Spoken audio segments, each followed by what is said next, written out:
The world of Astrum is divided into layers.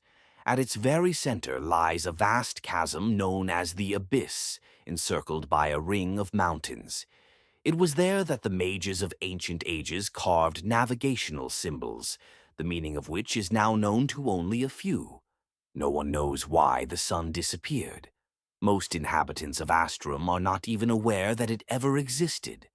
The world endures in eternal twilight, illuminated only by magical phenomena and the glow of bioluminescent life forms. The three central layers of Astrum are known as the habitable layers.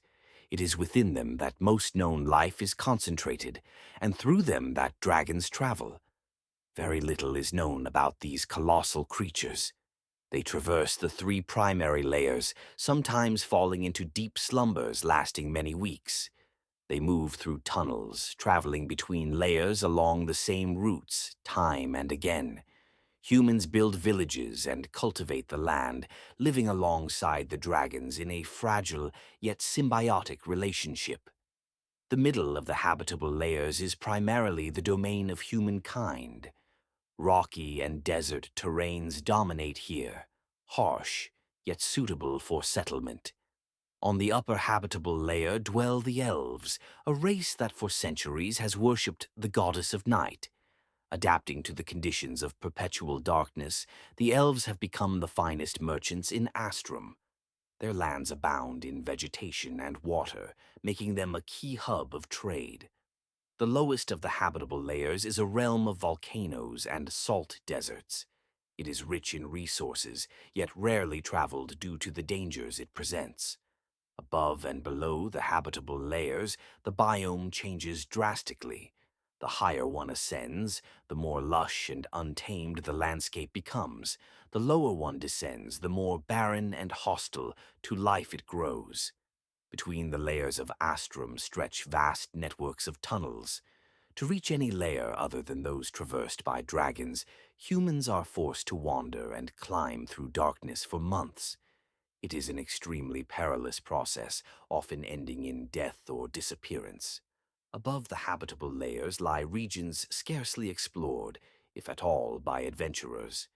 These lands are often riddled with forbidden zones, locations officially recorded as lethal, where survival borders on the miraculous. The layers both above and below the habitable zones are known collectively as the Traveler's Graveyard. Many, lured by promises of wealth and forgotten knowledge, venture there only to never return, perishing in the darkness, devoured by creatures of the night.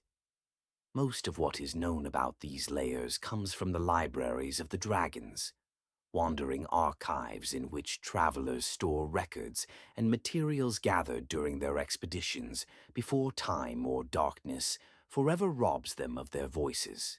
The Great Abyss is surrounded by navigational runes carved into the mountain slopes. They mark the names of the layers and indicate directions of travel. Along the main routes, smaller counterparts of these stones can be found, serving as orientation points. In lesser charted regions, travelers are forced to rely on natural signs, moss growing on the northern sides of stones and trees. Orientation under such conditions is exceedingly difficult and often leads to tragic mistakes. It might seem that the best way to travel is along the abyss itself, which cuts through all layers of the world. Nothing could be further from the truth. The darkness of the abyss is inhabited by chaos fish and leviathans, undead entities that move through the void as if through water. Actively hunting, they render safe passage entirely impossible. The last layers that remain even partially explored are the abyssal depths of the damned and the wastes of the exiled. Exploration of both is extremely difficult. The wastes of the exiled are inhabited by the Divan, semi-divine beings.